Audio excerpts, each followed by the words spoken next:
Welcome to O People of the Book YouTube channel.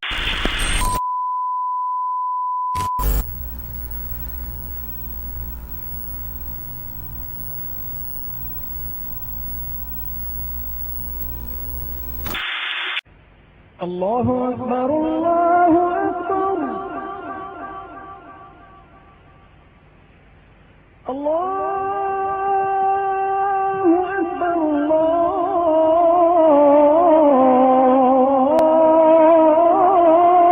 أكبر أشهد أن لا إله إلا الله أشهد أن لا إله إلا الله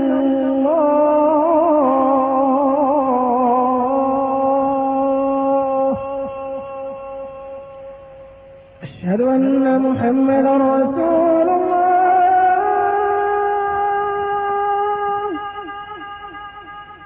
أشهد أن محمدا رسول الله.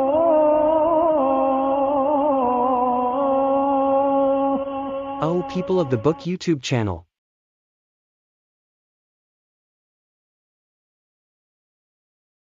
نبرات شعري سطرت لمداد حبري والقلم نبرات شعري سطرت لمداد حبري والقلم نبرات شعري سطرت لمداد حبري والقلم هيا قصائد سائلي قلب النوى ليس الشبم هيا قصائد سائلي قلب النوى ليس الشبم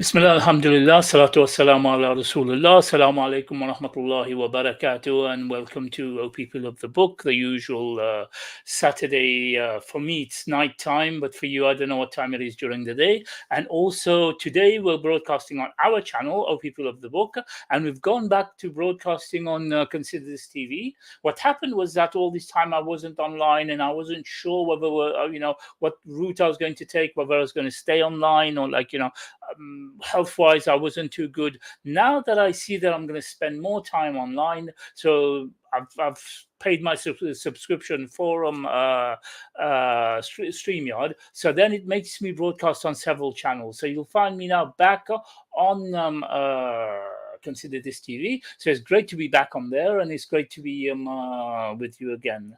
So like I usually do, like I said, we're on our Saturday show, from monogamy to polygamy. This is teaching our brothers, helping our brothers and sisters go through this crisis that we have at the moment, whereby we have a lot of divorces, we have a lot of marriages that are not working out, and obviously, let me see if I'm going out, because. Yeah, let me just check the sound as well, because I could be rabbiting on with what.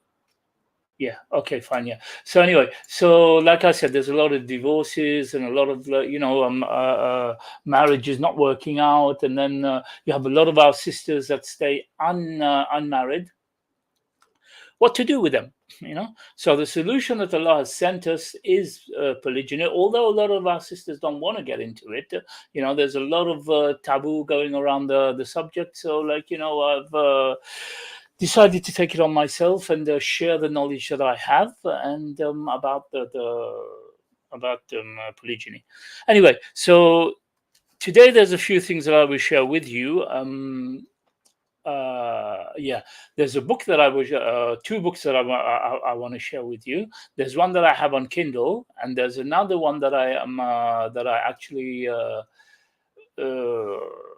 I don't know if it's a book or if it's just an article. It looks like a book because, it looks big enough. We're going to go through the Ibn Taymiyyah's fatwa on polygyny. That's one book we're going to go through. Apart from going through our usual from monogamy to polygamy book, we'll get back to that as well. And also we're going to go through one TED talk. There's a TED talk that I want to show you. This is to do with the non-Muslims, their step to this problem that we're having, and this is the only step that they have for it. So I'm going to show you that as well. We're going to go through that in a while. So what we'll do first of all is we'll go through the TED talk. Yeah, we'll go through that TED talk, and I'll explain to you what the purpose is on here. What it is, right, is that we are going through halal solutions. Allah subhanahu wa ta'ala has given us halal solutions for their 1 second. Yeah, Allah subhanahu wa ta'ala has given us some halal solutions, whereas the solutions that these people are going through, they would prefer to. Obviously, they don't prescribe to. Yeah, they don't subscribe to polygyny, so obviously they're going to go through the haram ways. For them, these haram ways are, this is the choice that they chose, and obviously, like I said, Allah subhanahu wa ta'ala has given us the halal ways, and we'll obviously use these halal ways. But the thing is that we find that today. We find that today,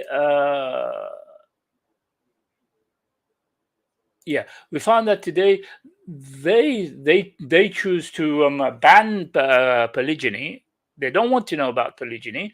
However, you will find that, they will go through these haram ways. Now, there's a TED talk that I found on YouTube. It talks about something that they've given a name to called monogamish. Yeah, not monogamy, but monogamish. And out of that, what they've done, they say we have to stay monogamous, but we can play around. We can do this, we can do that, we can do this, we can do that. Yeah, as long as there's consent between the couples. So we're going to share this what's the name now, to show you how far these people are prepared to go, not to allow polygyny, but to kind of have a fair around kind of thing. So we're going to go through this, and we're going to stop at a certain point because the rest of it doesn't is not convenient for us. It doesn't apply to us because they talk about swinging, they talk about sharing couples and stuff like that. That's not what I wanted to do. I wanted to show you in the beginning that they themselves agree that what's her name? They themselves agree that there is a crisis out there, and it needs to be seen to. Unfortunately, they choose the haram ways. So anyway, we're going to go through.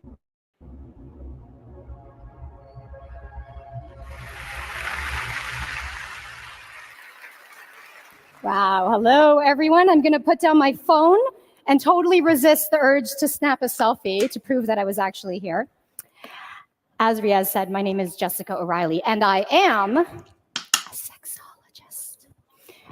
A sexologist is, in fact, a real thing. Do you believe me? 3 of you. Okay. Right. Can I just stop this here for a minute and just mention? Of course, obviously, they are non-Muslims, and when they talk of sexologists, obviously, they're not going to give the advice like we do, from our side, the counseling, Quran and Sunnah and everything. So you must understand that, wa alaikum salam wa rahmatullahi wa barakatuh, chubby cheeks, and welcome. And yeah, so as I was saying that, they're not going to give us advice on the Quran and Sunnah side. So I'm playing this for you only to take some information from it. You will see in a minute that they themselves agree that we're going through a crisis, and the solution for us is polygyny. But for them, you will find the amount of solutions that they will come up with. So let's carry on. So you're all on the side of my parents. I get it. That's cool. No problem. I got the tiger mom. Well, a sexologist, what does that mean? That means I spend a whole lot of time talking about sex and almost no time actually having it.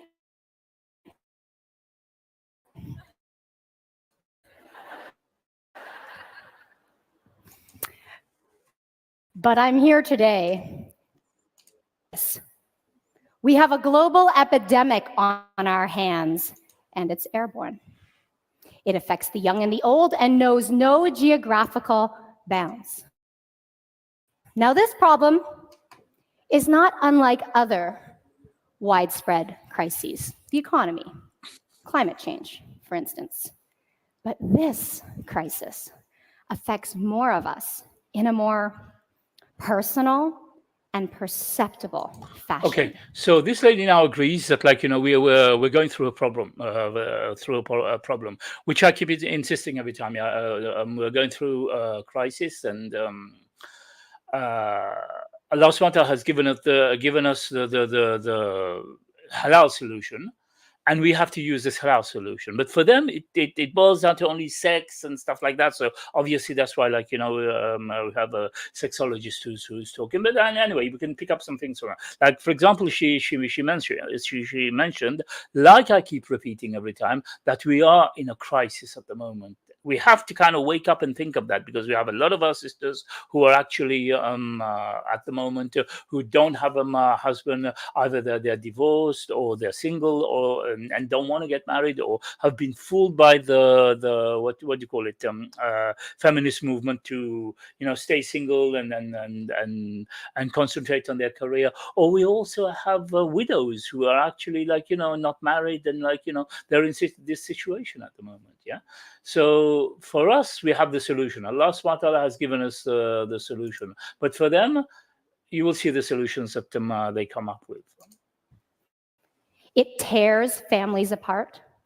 It takes the most detrimental toll on the most vulnerable among us. And it's contagious. It's spreading. Yet somehow we're captivated by it. I'm talking about the crisis of the modern monogamous marriage. Okay, so the modern monogamous marriage, according to her, right? Now, if there is a problem with the modern monogamous marriage, obviously we find the solution with the opposite, because if that doesn't work, then we find the solution with the opposite, which is polygamy. All right, she agrees now. There is a serious problem with the modern monogamous marriage. But then now we're going to go through it, and we're going to see what solutions they decide to take. And then we're going to go through the fatwa on polygamy by Polygyny by Sheikh Ibn Taymiyyah. So anyway, let's get back to her now. So we can see where this is going now. Okay, so she's going to be talking about the crisis of the modern monogamous marriage, which I keep repeating. I keep talking about every time. We are in a crisis, and we have to act like we're in a crisis. We don't, like, today what's happening is a lot of our sisters don't want to enter into polygamous marriages, and on the other side you have men who say some of them are abusing this situation, marrying sisters, not telling their wives and stuff like that, secret marriages. We all know the crisis that we're going through. So let's carry on.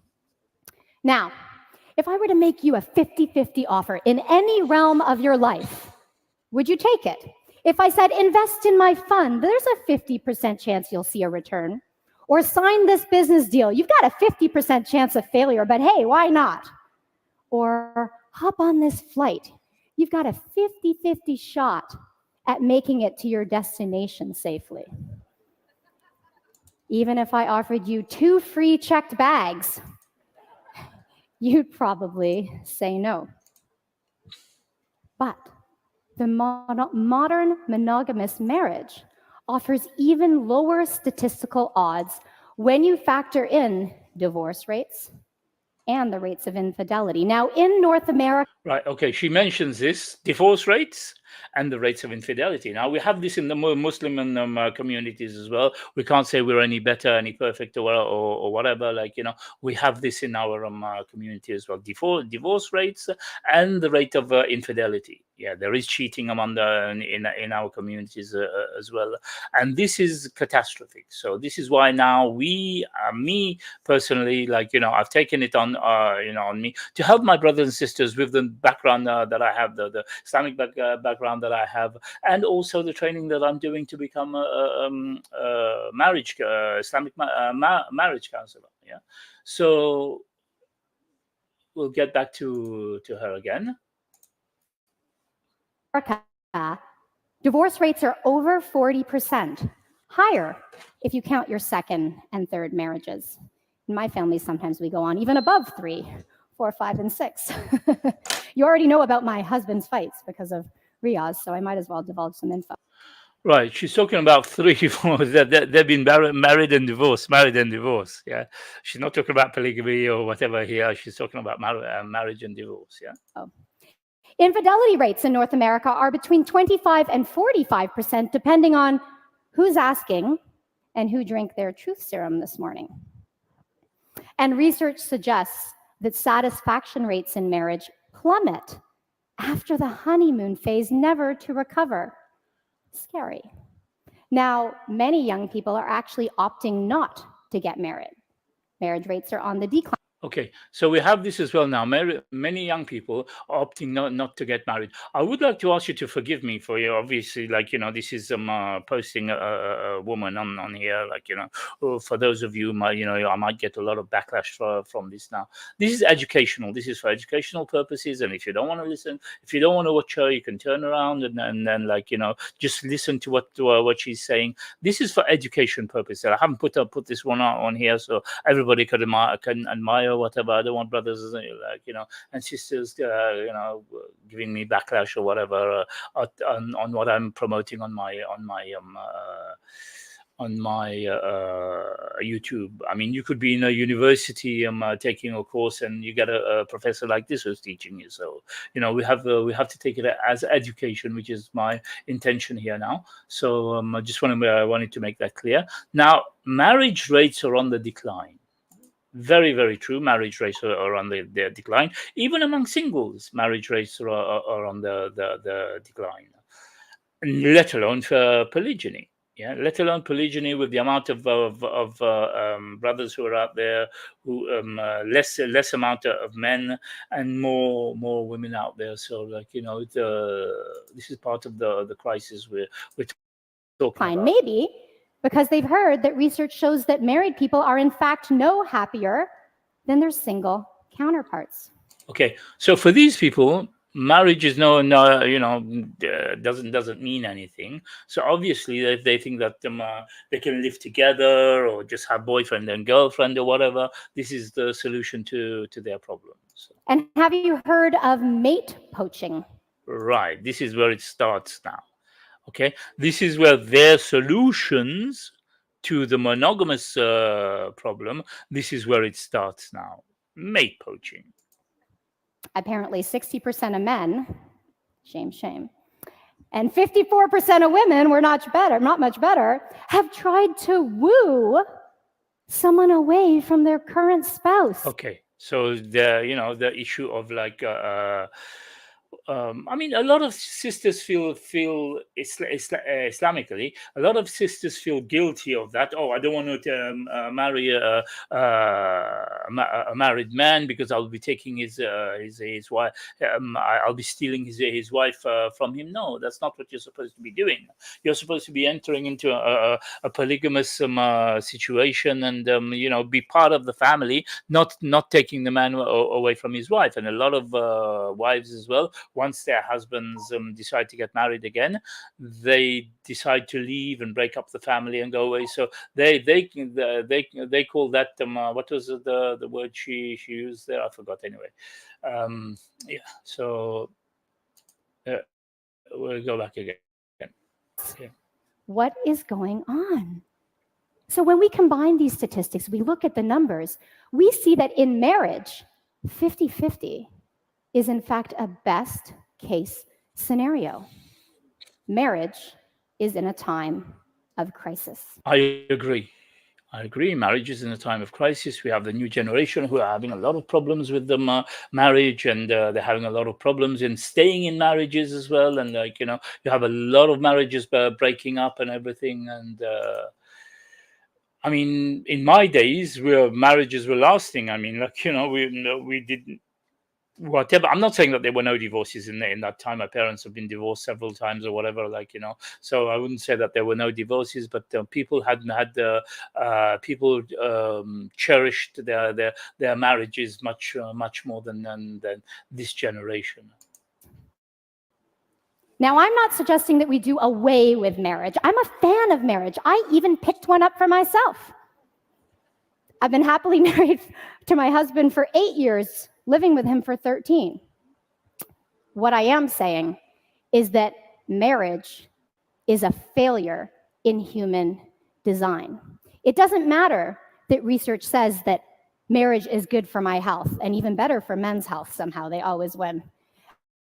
And it doesn't matter that we all go into marriage with the most noble of intentions, right? To live happily ever after, to love our partner unconditionally, to help them grow into the best version of themselves, because it doesn't always end up this way. Because of this failure in human design, marriage can be restrictive in personal growth and even repressive in its demands of absolute monogamy. Okay. Right. So marriage can be repressive in its demands on absolute polygamy. So for them now, absolute polygamy is something like, that's not working. It's a failure now. But we haven't one moment. We have not for one moment, all this time she's spoken, I think about 5 minutes so far, geared towards some halal. Well, obviously they will not be talking halal, but like, some sort of solution with polygamy. Yeah, they don't want to know that. This is taboo for them, but then they're going to bring us now to some solutions that they have come up with, which will not work, which do not work. They're going to end up in worse situations with their solution, but that's what they have chosen. And for us trying to choose the halal situation, they're not happy with that. Okay. In any other realm, if we saw failure rates like we see in marriage, we would do something about it. Okay, do something about it. Okay, well, of course, this is why I am trying to do my best to do something about it, to come up with some solution for our brothers and sisters, especially our sisters who are divorced, and our sisters who are single, cannot find somebody to get married, and our widow sisters. Something halal that Allah subhanahu wa ta'ala has given us. Yeah, so we should do something about it.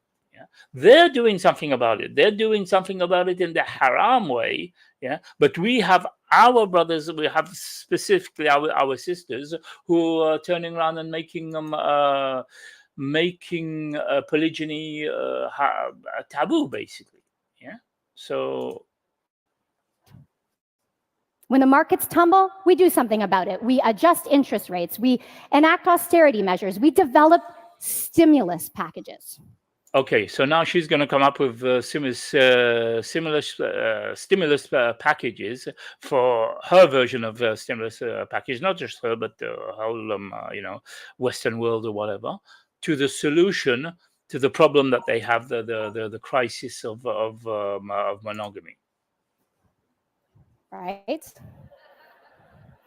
If a car malfunctions in some way, we issue a recall so that we can repair it. And if a superbug is unresponsive to a current vaccination, we go back to the lab to develop a new formulation. When something doesn't work, when anything doesn't work, we innovate.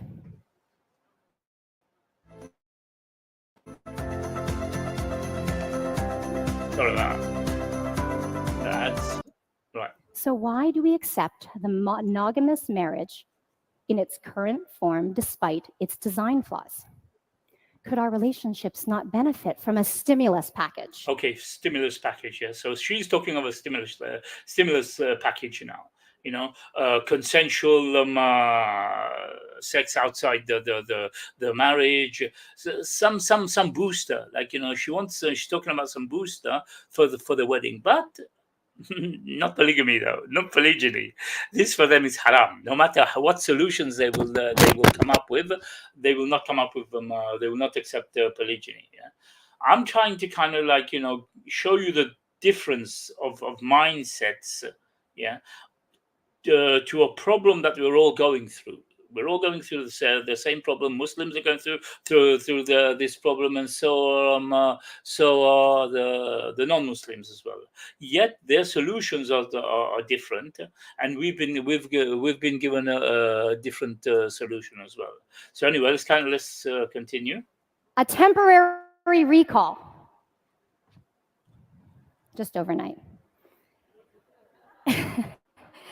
Isn't it time we go back to the lab to dissect the issues, challenge the failing norm, and innovate? Right. For her, it's innovate. She says, challenge the failing norms. Challenge the failing norm. Well, 1 second, please. Challenge the failing norms. Now we know that what's happening with the marriages, what's happening with the divorce rates and everything, like, you know. So we have to challenge the failing norms, and Allah has provided us with the solution. Allah has provided us with what do you call it? Polygyny. Allah has made it clear, you know, that that's the solution. But yet we are not happy with that solution that Allah subhanahu wa ta'ala has given us.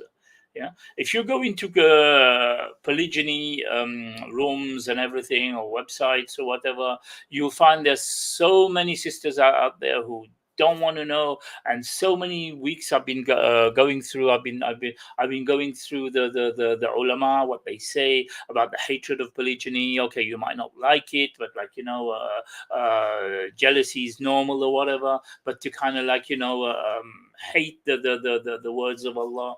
Yeah, so I've been going through that, and now let's see what 1 second. Oh yeah, what solution they're going to come up with. She says innovate. Okay, now we'll see their innovations. They're not going to go obviously come back to the reality, because as I mentioned before, polygyny was the actual norm. Polygyny from time has been the actual norm, and polygyny is has been out there has been accepted in all the Abrahamic religions, plus in non-Abrahamic religions. You'll find that the Hindus are more polygynous than Muslims, but they tend to kind of pin it on Islam as if Islam invented polygyny. Okay, so let's go back. Now, some couples have already done this. They reject monogamy altogether. Swingers, for instance. Okay, see? Now she comes to their solution, swingers. I'm not talking about, like, you know, our brothers and sisters going into that or whatever, like, you know, this is haram, obviously, like, you know, sex outside marriage or whatever, but this is their solution. They know they have a problem. They know they have a major problem, and she is giving some solution. What is the solution? You will see. She's going to give 3 different solutions there. I know a lot of them. Surprise, surprise, the sexologist says. They have sex with other people, and it works for them. Okay, right. You see this board now? They have sex with other people, and it works for them. Yeah. But to have it halal, like we are doing, they're implementing laws to ban it. They're implementing laws to kind of, like, you know, even brothers and sisters in groups are asking, is polygyny halal in America, in Britain, and this and that and the other? But no, this is entirely halal for them. You know, no problem. You know, you can have sex with other people, and it works. It works for them. So as long as it works for them, no problem. Okay. The other thing that they have as well now is the general open relationship. So you get married, yeah, they get married, and then they can, you know, can consent in having sex with whoever they want, as long as they consent, and as long as it's outside the house. Obviously, again, this is not an Islamic solution. I'm just bringing all that up to show you that these people, they know there is a problem, and they're trying to find a way, but their ways are all haram ways. Yeah, not asking our brothers and sisters to get into it. Now, when they say polyamory, they're not talking about polygyny here. They're talking about, like, having lovers outside and stuff like that. When I did some more research on this, like, to be able to get this clip and everything, I was doing some research. They're not talking about polygyny, although there are polygynous Christian groups and everything out there, Christian communities out there. I'm not talking of Mormons even, but like, polygynous Christian, what's the name out there? Most of them are talking about the women having as many men as they want, and like, it's all a mess anyway. Okay, so but when we want to make something halal, when we want to talk about halal polygyny, even Muslim sisters shun it. Yeah, even Muslim sisters don't want to know about it. Brothers go ahead and because Muslim sisters don't want to know about it, then the brothers will go and take secret wives, and because their wives don't accept it, because their wives are going to start problem. So this is why we have to balance. We have to be on the same level. Yeah, and this is my whole purpose of educating our brothers and sisters. In order to find the solution, we're not going to go through all these solutions. These are their haram solutions, but our solution that Allah has given us and has blessed as well is polygyny. Okay, so we'll go through it a little bit more, and then we'll stop. Polyamorous have emotional, intimate, loving, and sexual relationships with multiple partners, and it works for them. Okay, and it works for them. Multiple partners, and it works for them. Okay, so it could be a man having several.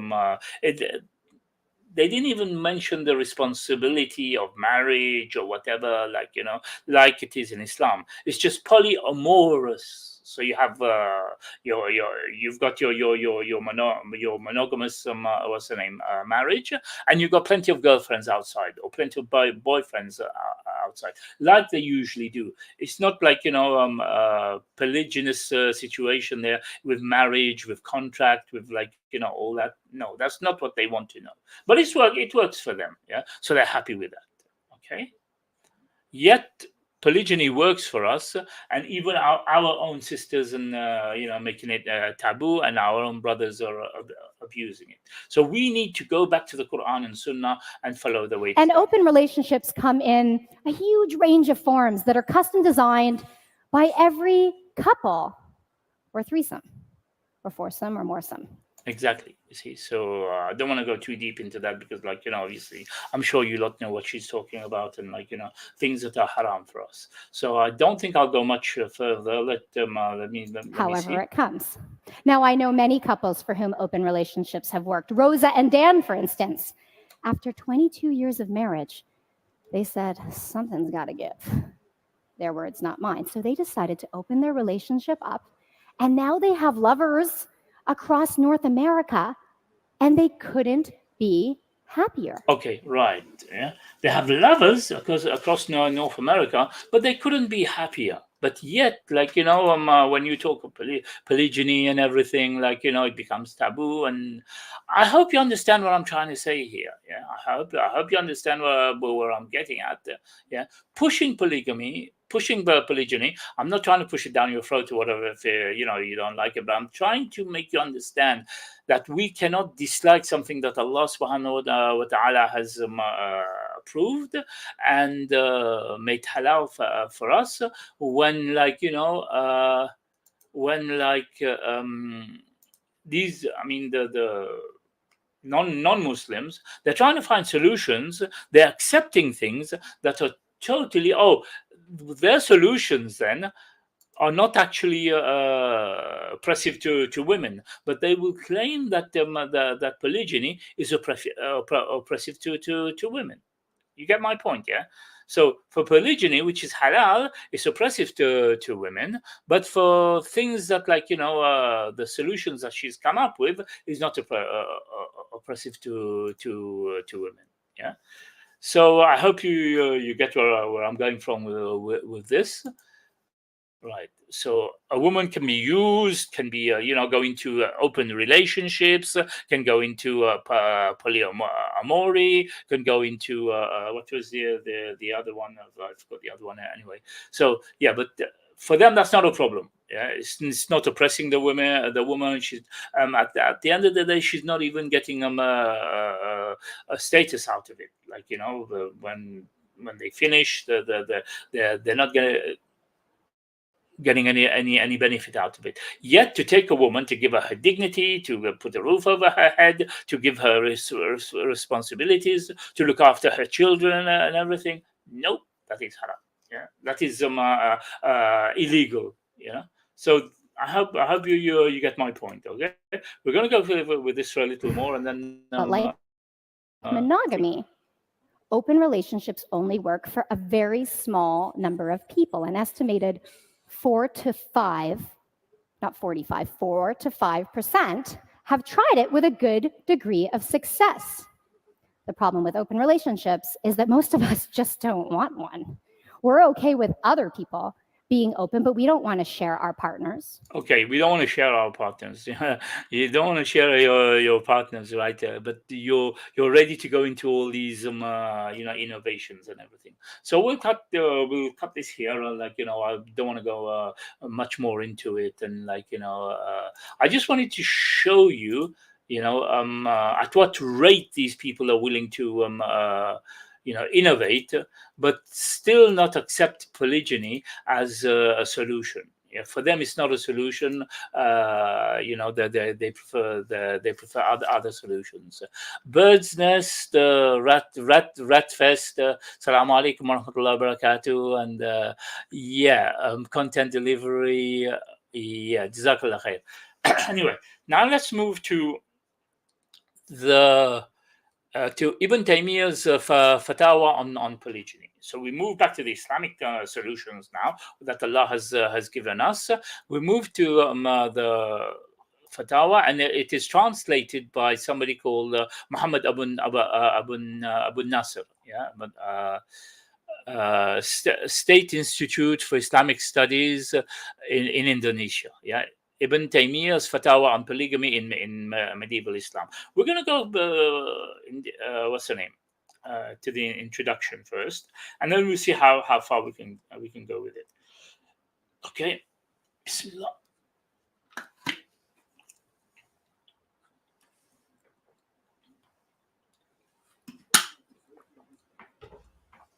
Okay, polygamy. I prefer to use the word polygyny, but they use the word polygamy. Polygamy constitutes a heated issue in the Islamic legal discourse. On one hand, the legal status of polygamy is strong, for it is clearly stated in the main Islamic text, the Quran and the Hadith. On the other hand, practices of polygamy have often caused disharmony within the family. Unlike contemporary views, mainly from Muslim reformists and feminists, appealing to the readdress the legal status of polygamy because of its negative impact for women. So, as I said earlier on, what they are doing, all their planning and schemings and everything, doesn't have a negative impact on women, but they seem to think that polygyny has a negative impact on women. Okay, and okay, so where are we? Yeah, most jurists of pre-modern times did not challenge polygamy. I prefer the word polygyny as the legal conjugal relation. They based their arguments for polygyny chiefly on the authoritative texts and did not consider the consequences of polygyny felt by women in their real lives as a cogent reason to request its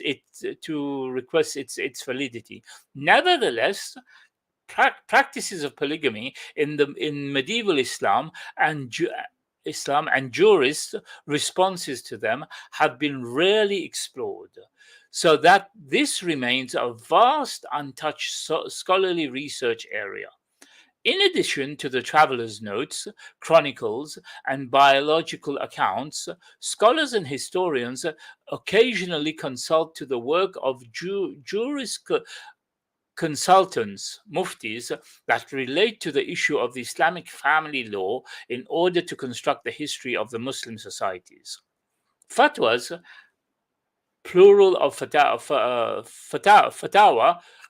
plural form of fatwa, or legal response given by muftis, reveal in particular legal discourse on social practice at a certain historical context with the Muslim society. Through fatwas, the discourse and practices of polygamy in medieval Islam can partially assist. I need to take this off. He's giving me a neck, because I have to press on it. I've finished listening now. Yeah, so can be partially assessed and reconstructed.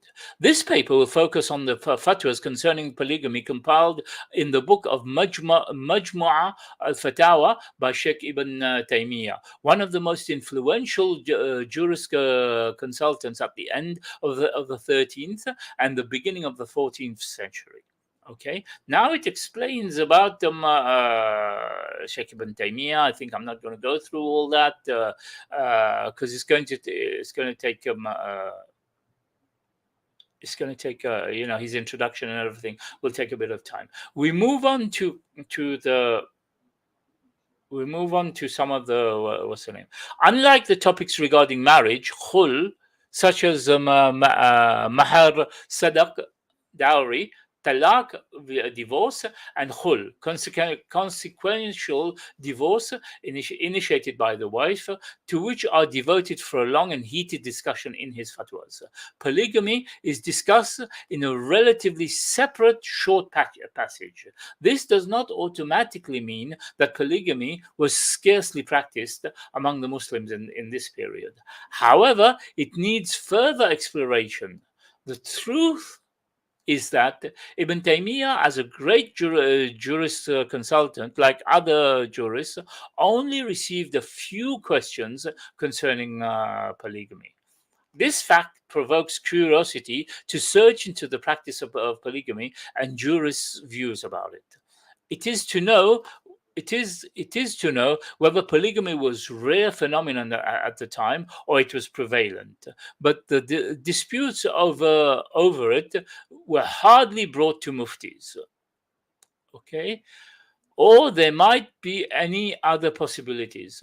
Mufti's responsibilities to polygamy through their fatwas will be therefore at least partially helpful in solving this puzzle. As one of the leading muftis of the time, Sheikh Ibn Taymiyyah, through his fatwa, may offer valuable information in this respect. This paper, therefore, seeks to examine the legal response regarding the problems of polygyny, to strive to disclose the practices of polygyny in medieval times. Okay, so we go to. That was introduction A. I think that was introduction A. Yeah, it was called introduction A. Now we'll A introduction.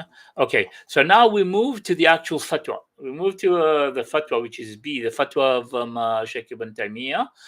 Discussion on of polygamy by Sheikh Ibn Taymiyyah, Majma' al-Fatawa, is found in volume 32. So for those of you who have the book, Majma' al-Fatawa, you will find it in volume 32.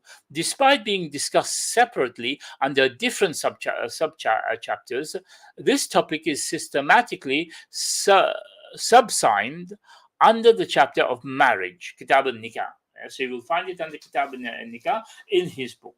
Okay, the collection compiler Abdurrahman bin Muhammad ibn Qasim al-Asimi puts polygamy issues under the subchapter of al-Muharramat fil nikah, forbidden women to marry, and al-Qism bayn al-Zawaj, dividing shares among wives. So they put the polygyny under these two sections. The term al-qism is frequently used in classical Islamic text, kutub al-fiqh, when authors discussed polygyny, while in the term تعدد الزواج. So the Arabic term for polygyny is تعدد الزواج.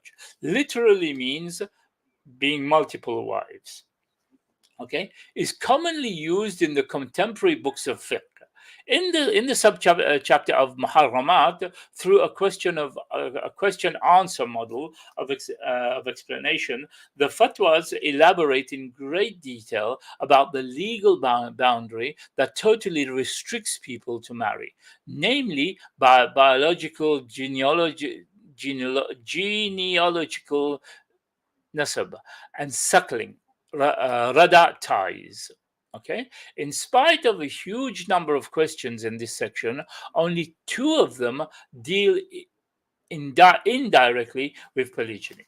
Okay, so although there's so many questions that have been asked, Sheikh Ibn Taymiyyah's what's the name? There are 2 that deal indirectly with polygamy. They both forbid marrying of 2 women holding such ties.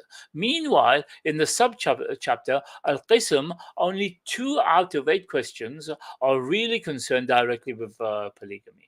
The other questions deal with the issue of intercourse with the wife and use of herb to stimulate intercourse that causes medical problem, seeing and touching the wife's body, the waiting period of divorce of divorced women, the obligation of the father to provide or pay for breastfeeding for the child, and the last, breastfeeding by the wife to another child.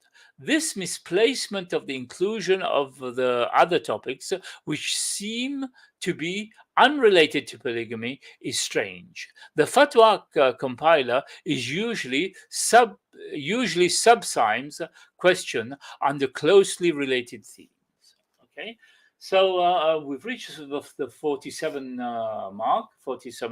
minutes mark, and I would like to remind you that you're watching O People of the Book channel, our usual Saturday from monogamy to polygamy, and happy to announce that we are back on Consider This TV. And like I explained earlier on, before I didn't pay my subscriptions in StreamYard because I wasn't sure what I was doing. I wasn't sure whether I was going to stay or I was going to go. I was good, because I've been, sick and traveling and everything. So, but now that I'm sure what I want to do, so I've decided to pay the subscriptions, which gives me. Which makes me able to transmit on different channels at the moment, because I can transmit also on my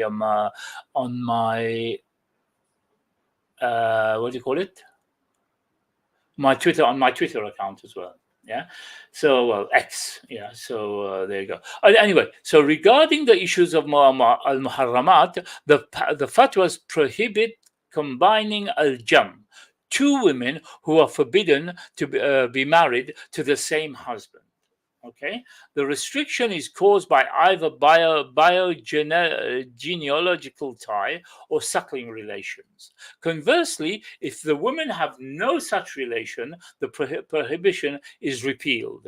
In conjunction with this, a fatwa petitioner posed to Sheikh Ibn Taymiyyah a question concerning the legal status of a man who married somebody's mother's sister.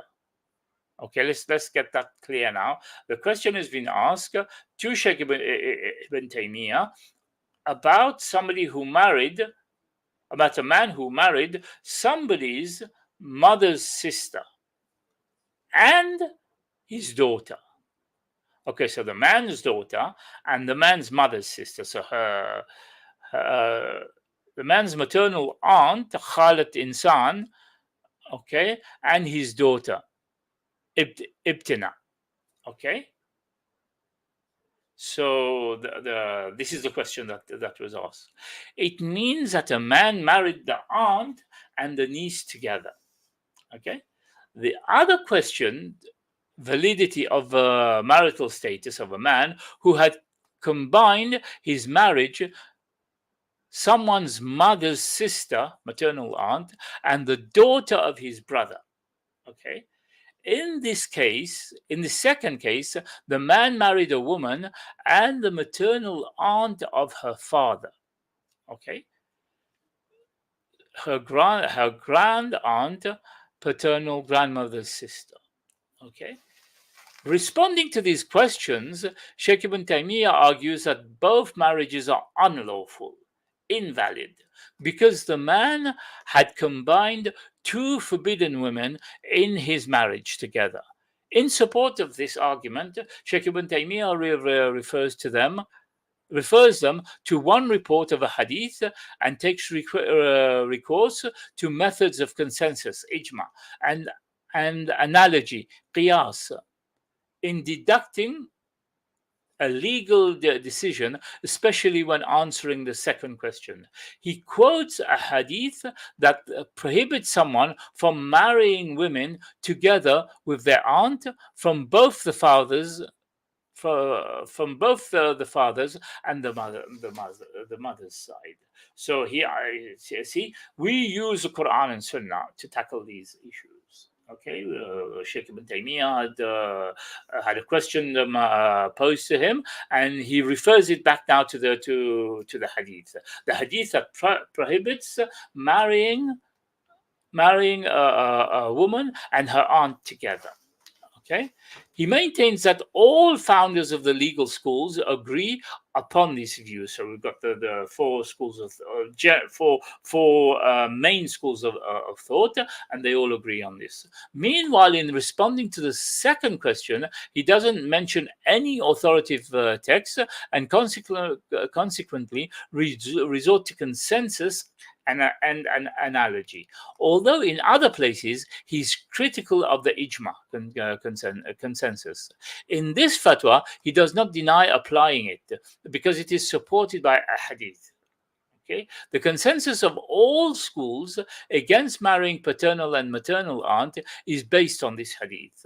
The restriction is in the hadith is believed by all schools of Sunni legal thoughts, Aymatul al-Madahib, to cover also the maternal and paternal grandmothers. This means that the ijma of all Sunni legal schools in the latter case is based on the authoritative sources.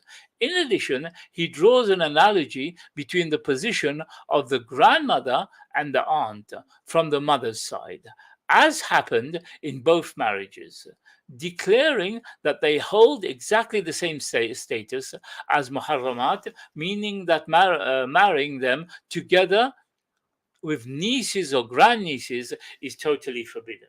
Now, it might happen in a case where a man marries an older woman, and then he takes a younger woman as his third, or second, third, or fourth, or whatever. So this is what he's talking about.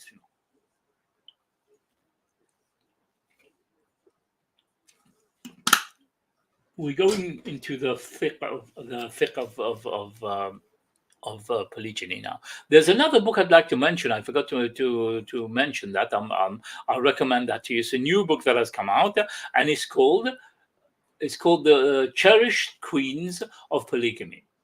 Okay, I'm going to go through that in a while. I just bought this on what's the name on Kindle, and we'll go through it and we'll see how it is. Okay, after we finish this one. Okay, so we've got it seems an interesting book, so we'll go through it afterwards. I just wanted to mention that so I don't forget. Yeah. So anyway, so let's go back to this now. In addition, he draws an analogy between the position of the grandmother and the aunt from the mother's side, as happened in both marriages, declaring that they hold exactly the same status as the muharramat, meaning that marrying them together with the nieces and grandnieces is totally forbidden. Therefore, he argues that the second marriage of both men would be automatically disqualified. If the man first got married with the woman and the latter with her mother's sister, then then the contract of the second marriage by itself is invalid. Okay, so if he marries the younger woman first, and then her mother's sister, okay, her aunt, then the second marriage is invalid. The man, he suggests, should conclude a new contract with her as if he has divorced his first wife. Okay, so we're getting into a bit of fiqh and everything here, and I don't want to go too deep down inside. It's what's the name? But maybe what I'll do is after I finish the book that we're doing, I'll probably take on this book and do that as well. The fatwa of, because it's gonna take time, so I don't want to take too much time on here. But this is if you can get this, you can get it for free in academia.edu, and they give all these articles for free there from the actual scholars themselves. Okay, so you can probably pick that up there. So I hope you've learned something from this. Let's move on to this now. This new book that I mentioned, which is it's called The Cherished Queens. The Cherished Queens, the beauty of polygamy in Islam and the wisdoms behind it. Okay, this again is written by a sister. Okay, Iman Douglas. If you can get hold of this, 1 second. Let me share the screen so that you can see this now. I will show you my Okay, I'll share the screen with you, and. Okay, this one. Okay, so this is the one here. This is the one that I'm talking about here. Okay, so if you can get hold of this, it will be very useful book. It's a very useful book, so you can it's a new book. It's just come out. One of the brothers in our group, in our Polygyny group, he posted this, and I mentioned that I will be sharing it. So it's a very useful book. If you can buy it, I think it's $5 on Kindle. I can't remember how much is the hard copy. If you like the hard copy or whatever, let's just go through it a little bit and see what the book actually entails. Okay, so we'll go. Okay, so. Okay, so let's start by the introduction. Bismillah ar-Rahman ar-Rahim. I'm not an expert on Islam, nor am I an expert on marriage. I'm not a psychologist, nor a marriage counselor. I'm simply, this is the woman who wrote this is saying, yeah, I'm simply a Muslim woman who has learned a few things along this long and bumpy road of life. Consider me an older sister who cares about you and only wishes to give you the best advice that she knows. It is my hope and prayer, firstly, that this book pleases Allah and the Almighty, and secondly, that it may help someone going through what can be truly tumultuous time in their life, or even open a dialogue about a subject that can be very difficult to talk about. Thirdly, I pray that this book is a jar for me when I'm going when I'm gone. Like any older sister, while my intentions are well-meaning, I am only human and therefore make mistakes. Any mistakes or wrong interpretation of either hadith or surahs are entirely my mistakes, and ask Allah the Almighty to forgive me for any errors that I might have committed in the pages of this book. I would like to thank all the people before me who have written on this and many subjects and many other subjects. Your research and writings have been a fountain of knowledge for me. May Allah the Almighty bless you and your families in this life and hereafter. I want to thank Allah the Almighty for guiding me to Islam, for bringing me from the darkness into light. Alhamdulillah. So this is the sister called Iman Douglas, I think her name, if I'm not butchering her name here, Douglas or whatever. Okay, so this is the introduction to it. Now, the first subject is called "It Is Hard." Let's just go quickly through this subject and see. Years ago, I had a dream. No, wait, not a dream, a nightmare. Like most nightmares, it started out as an innocent and pleasant dream. My husband and I were walking in a beautiful, lush green forest. The smell of pines. One second, let me put it here so I can see it better. I don't have to turn my face, okay? Because there I'm looking in a different position and the camera's in front of me there. So what's the name? Yeah. So let's start again. My husband and I were walking in a beautiful, lush green forest. The smell of pines was so fresh and comforting. The perfect amount of sunlight was breaking through the tops of the trees, creating incredible shaft of glorious sunlight. There was a gentle caressing breeze, neither too cold nor too hot. We could hear the birds singing their beautiful melodious song. It was perfect. I was with the person who I loved the most, and in surrounding and in a surrounding that seemed so ideal. But then it was all nightmares. It began to change. The beautiful, crisp blue skies, only a few moments ago, began to draw dark, becoming steely and grey. Okay, so she's mentioning now about her situation in polygyny. Maybe her husband will announce to her about the. Okay. Illuminated sphere. Assalamu alaikum wa rahmatullahi wa barakatuh. I don't understand what you've written here. You've written a different language. Oh, sorry. Subhanallah wa bihamdihi, astaghfirullah. Okay, fine. Yeah. Okay. For my glasses sometimes. Okay. Yeah. Anyway, welcome, illuminated sphere, and I hope you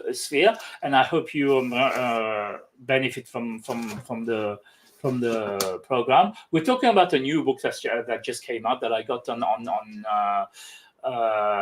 Kindle, and if you want to get the hard copy, you can as well. It's a very interesting book, and we're just going through the few lines of it. I'm not going to read the whole book now. Maybe some other time. Maybe some other time I'll actually share the whole book again, like I'm doing with this one now.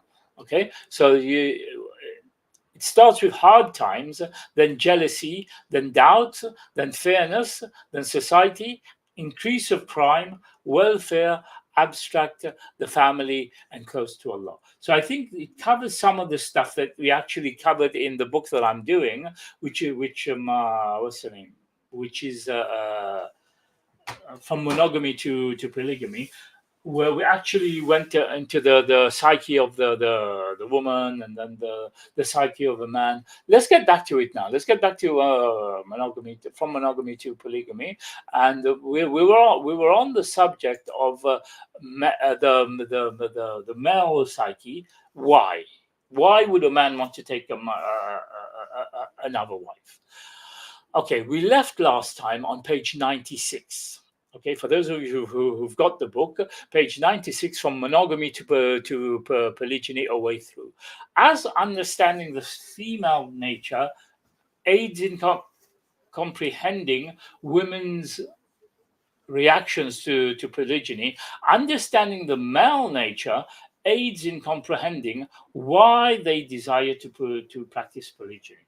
Now, one sister came onto our group earlier on, our polygyny group, and she mentioned about, why would her husband, what reason would her husband want to take another wife? And I mentioned to her that there is no specific reason. It doesn't need a reason. Okay, so now we're going to go through this now. Since Allah and His Prophet have completely explained the male's nature with its unique qualities and attributes, we see the same in secular studies. It is therefore not necessary to ask the question of why.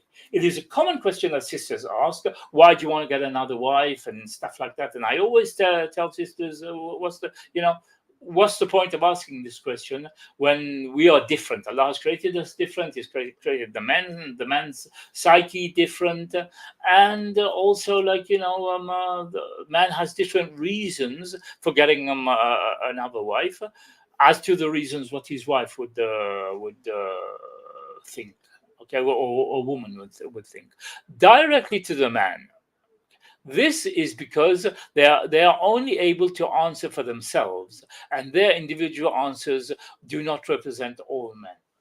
Okay, so it is therefore not necessary to ask. Okay, so the men will answer for themselves, and their answer that doesn't represent all men.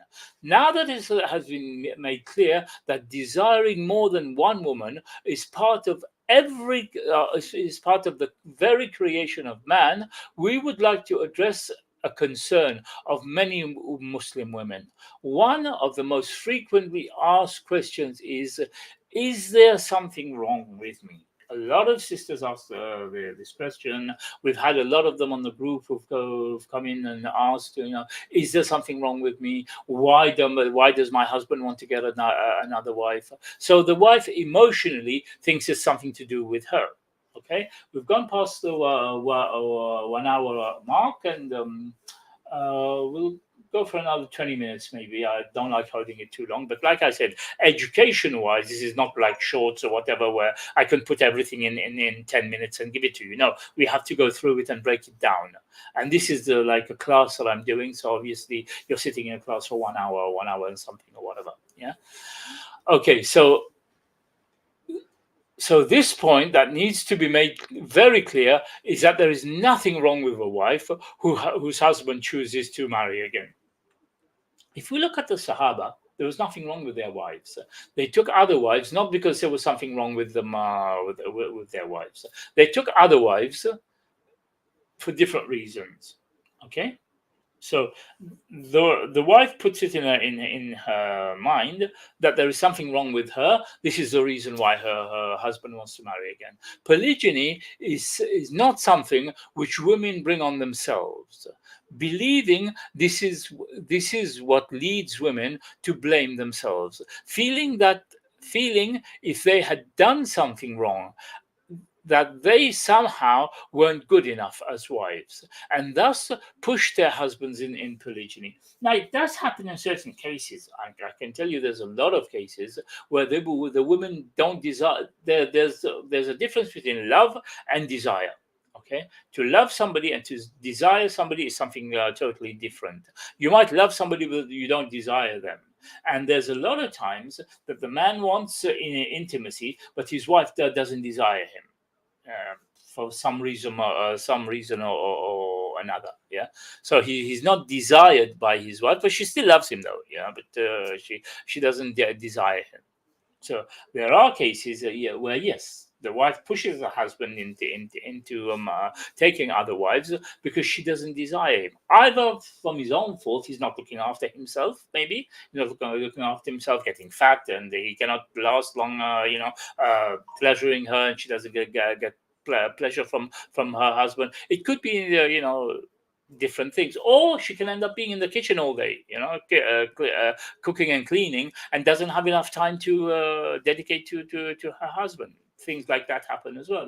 So we have to see it both ways. Also, a woman could have been forced to marry her husband, and then she doesn't like him. So, somehow there's that disconnect.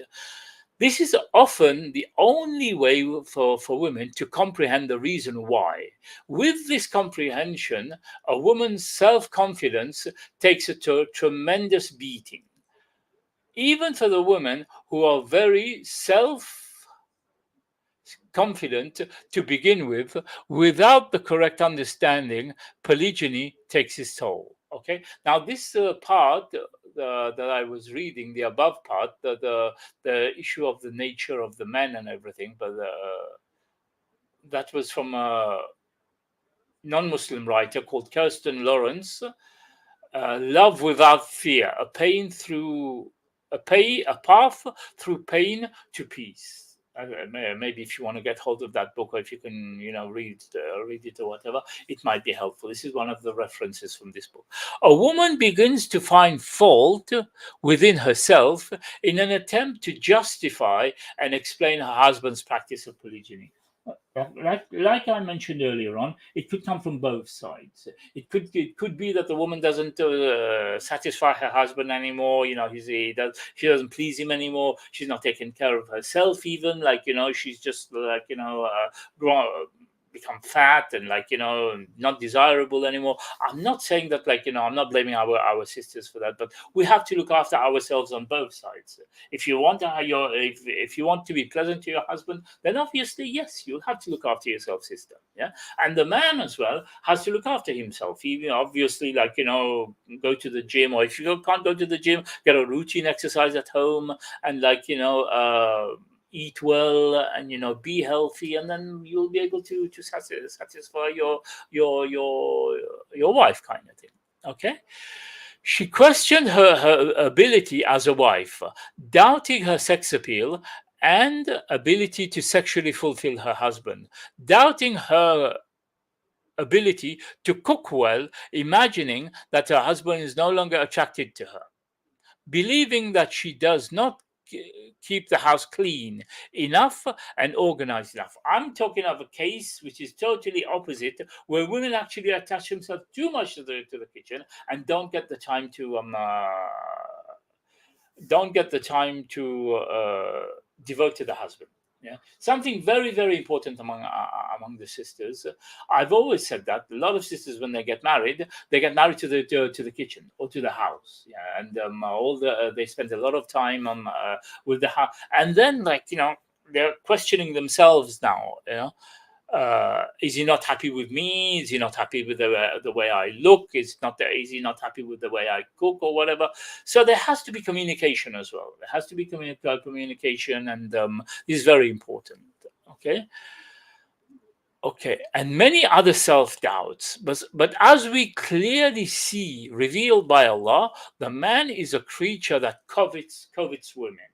So no matter what happens, okay, even if the sister is not looking after her husband, even if she is looking after her husband, even if she's spending more time in the kitchen, or she's spending less, she's not cooking, whatever, Allah tells us that the man is created to chase women.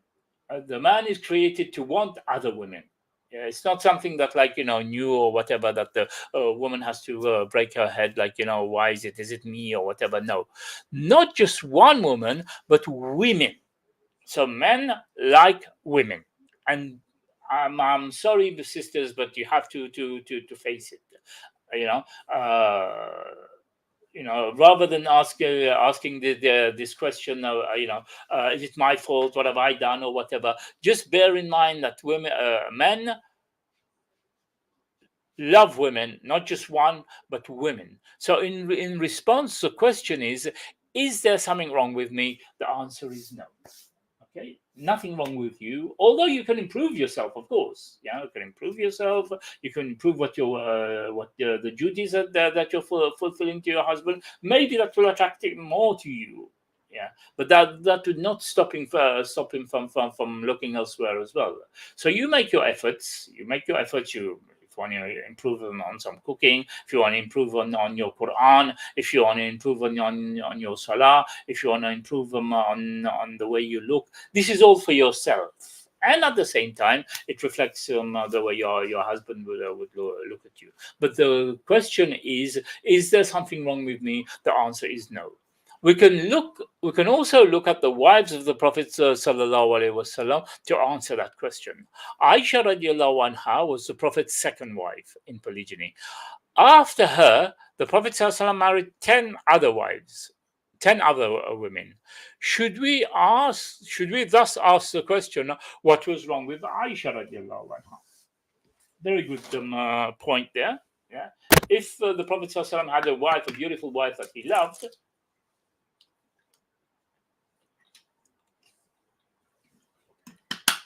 why would he then marry 10 other wives? Now that was the Prophet sallallahu alaihi wasallam. Okay, we cannot be him. We cannot. The reasons that were given to him were totally different, and we cannot dispute that. But still, the question is being asked. Yeah. After her, the Prophet ﷺ married 10 other women. Should we thus ask the question, what was wrong with Aisha? No, this radiallahu anha. No, this certainly is not the proper question to pose.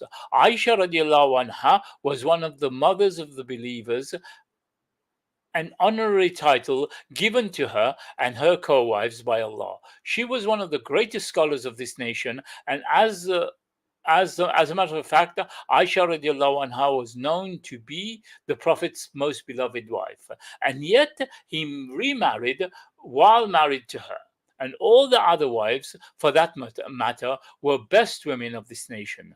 They most certainly were better in their religion than the women of today. This is one thing that we have to realize as well. We've been trying to address this to sisters as well, to make themselves better than they are, to make themselves. You cannot be Sahabiya, obviously. You cannot be the wives of the Prophet sallallahu alaihi wasallam, but they are your examples. Okay. They were worthy of their honor of being the wife of the last prophet of mankind, Muhammad sallallahu alaihi wasallam. These women, these wonderful, extraordinary women, were co-wives, and it was not because of the lacking of something in them that caused their husband to remarry. Okay, so we have to understand that they had no lacking in them to cause the Prophet sallallahu alaihi wasallam to take other wives. Okay. At the same time, it is true for women today. It cannot be stressed enough that polygyny is not the fault of the woman. In fact, since all Muslim women have been blessed by Allah with the guidance of Islam, they are thus the best women in the world today. Okay, so we have to obviously mention that our sisters, we cannot there are a lot of brothers who, when they talk bad about our sisters who've been divorced. Yes, there are cases where a lot of our sisters are at fault. They've in the West, divorces rate is skyrocketed, and women are the main perpetrators of divorce. But we must realize as well that a lot of our sisters have gone through marriages that are not suitable, forced marriages. Some of them have gone to married them people who are on drugs or alcohol or violence or whatever. So yeah, these cases we accept, but not all of them. Yeah, but the thing is that our sisters are blessed by Islam. Yeah, so if they take the Islamic way of doing things, then fine. Through all the other sessions, I've been talking about the ways that sisters should react. Sisters should take this decision that their husband has taken and how they should handle it or whatever, because Allah has given you Islam. Allah has given you the guidance of Islam. Thus, they are the best women in the world today. It is necessary, in order to survive polygyny, to understand this. It is necessary to realize one's worth in the sight of Allah. For it is Allah in front of wisdom who we will be standing on the day of judgment.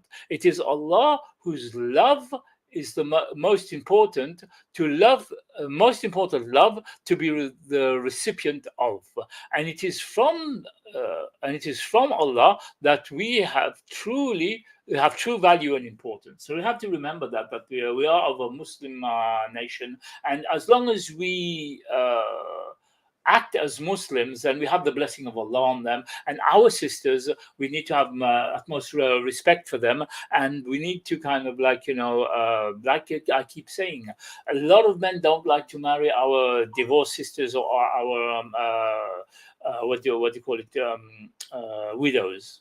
It is very, very important that we sit down and we think about it. Most men want to marry young sisters or whatever. What do we do with these sisters then?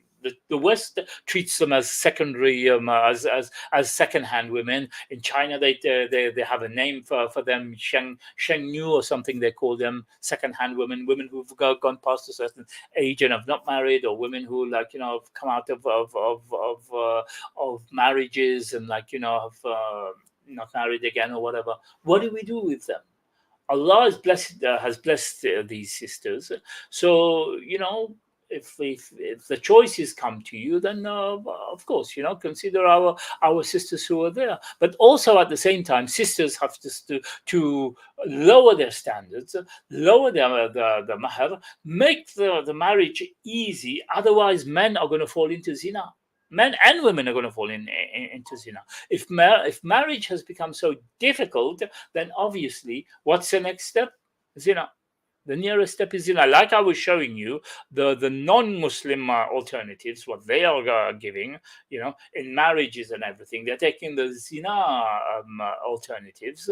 So in order to make marriage, in order to make polygyny our choice, then make them marriage easier. Okay, at a time when emotions can be very fragile, that is at the beginning of polygyny in the marriage, it becomes essential to be very careful about one's actions and statements. You remember in the beginning when we done the psyche of the women and everything, and there's stages where it goes through. She goes through the emotional stages and stuff like that, and how she reacts to it and everything. So I think it's coming back on that now. At a time when the wife may be hurting so badly, any and all statements can be taken wrong or hurtful. Taken in a wrong and hurtful way, especially the husband trying to explain his reason for wanting polygyny. So I think the best solution would be not to ask that question why, because I find it if a sister was to ask me, they have asked me several times, why, and they have to realize that men and women were not created the same. So my answers to them would be totally different to the answer that they're expecting to get, kind of thing, So I think the best thing to do is not to ask that question why. Okay, not to ask that question why. I'm not saying it's a silly question, but in English we say you ask a silly question, you get a silly answer. Okay, and I'm not saying that it's a silly question to ask, but I think it's better to avoid trying to explain why. Regardless of what reason the man may want to give, the woman may be upset with it. It's raw emotion at work, because the reality is that the reason doesn't matter. It's the deed itself that hurts badly. Okay, now I've been trying to make our sisters understand that the norm is polygyny. The norm is polygyny, and the choice that a husband has had is not something new. It's not something taboo. It's not something that he needs to stay away from or whatever. No, this is this is something that's the norm, and obviously he's taken the right path. She has to her mindset. She has to realize that.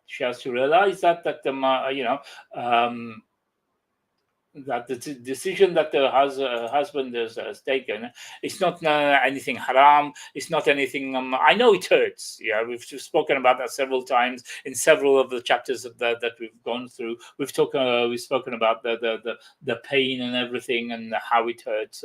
But I think communication is very important, and it mentions here it's raw emotion at work, because the reality is that the reason doesn't matter. It's the deed, the fact that he went out and got another wife. This is what hurts so badly. In order to survive and break through the bondage of self-doubt and self-blame, one must start climbing the stepping stones of rebuilding the self-confidence essential to prospering through a polygamous experience. The first step of the first set of steps is realization that must be made in order to gain self-confidence. First, one must realize the true worth and value are found in the all-important opinion of Allah. For sure, no one wishes that Allah forsakes them. And second, one must realize and accept that Allah created man differently and that no amount of manipulation or hurt will change that fact. It's something that I always say to sisters. Whatever it is, just bear in mind that we are wired differently, we are built differently, our bodies are different, our minds are different, our tongues, we use it differently as well. So when you try to compare the reasons why, it will be totally different. A woman was created to love one man, to look after him, to look after her children, whereas a man, he was created to love several women, because he takes responsibility. It's not the issue of sex or whatever, like the non-Muslims consider it. No, it's an issue of your responsibility, and the man having that qawam, having that power, that level higher than the woman, is the responsibility that he has been given, so he can take the responsibility for more than one woman. Yeah. So we have to understand that. We have to understand that psyche in order to be able to understand the reason. Now we're on to 125. Let me see, because we're finishing on one side of the book. The second set of steps includes a practical tip to rebuilding self-confidence. No woman is confident just because she's confident. A woman is confident because she's trusting.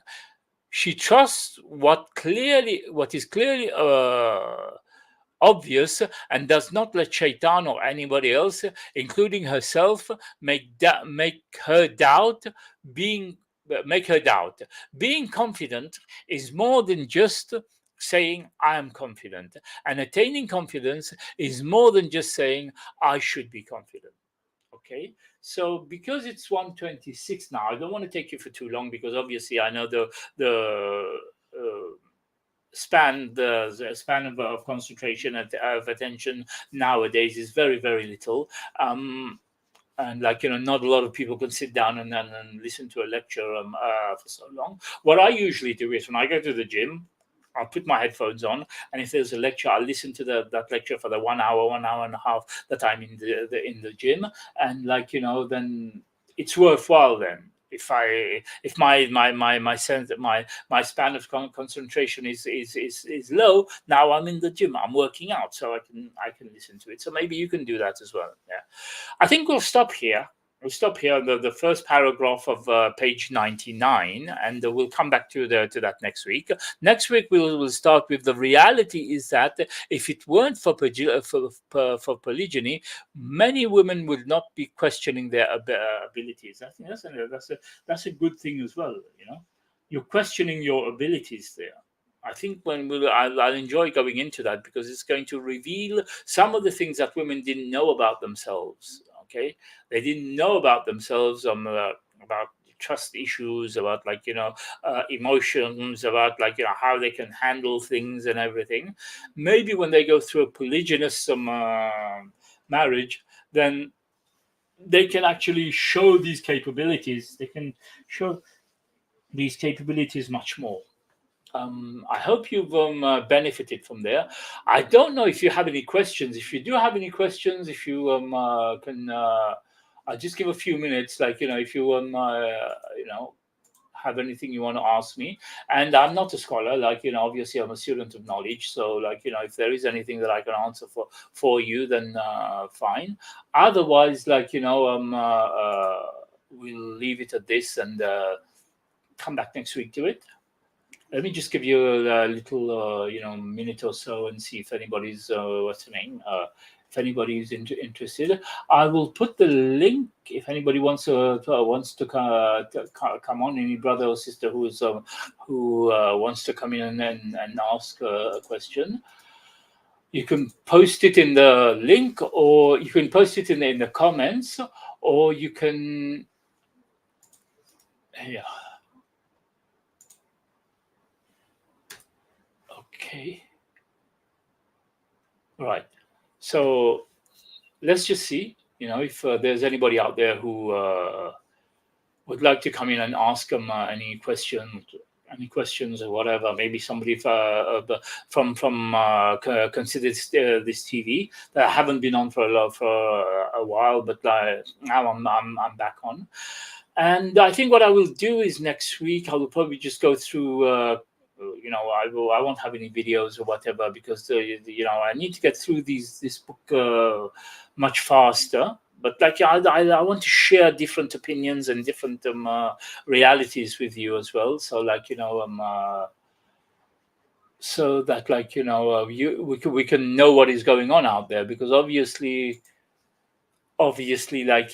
a lot of people don't know what polygyny is. A lot of people join these groups that I'm in to learn about polygyny, and a lot of them are married, a lot of them are not married. A lot of them have been asked to join polygamous marriages and everything.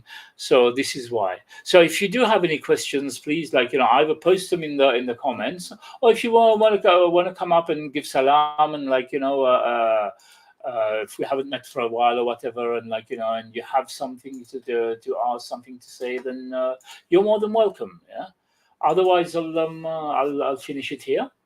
It's 1:30 mark, and don't forget, though, if there is anything, you can go back. You can go back and then go through it or whatever. Anything you want to, and then from then, if you want to post anything in the comments, if you have any questions afterwards, you want to post in the comments, then fine. You're more than welcome.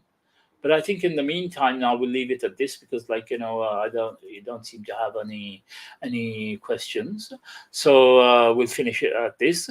سبحانك اللهم وبحمدك أشهد أن لا إله إلا أنت أستغفرك وأتوب إليك. سبحان ربك بعزة عما يصفون وسلام على المرسلين والحمد لله رب العالمين. Assalamu alaikum wa rahmatullahi wa barakatuh. And inshallah, I will see you next Saturday at the same time.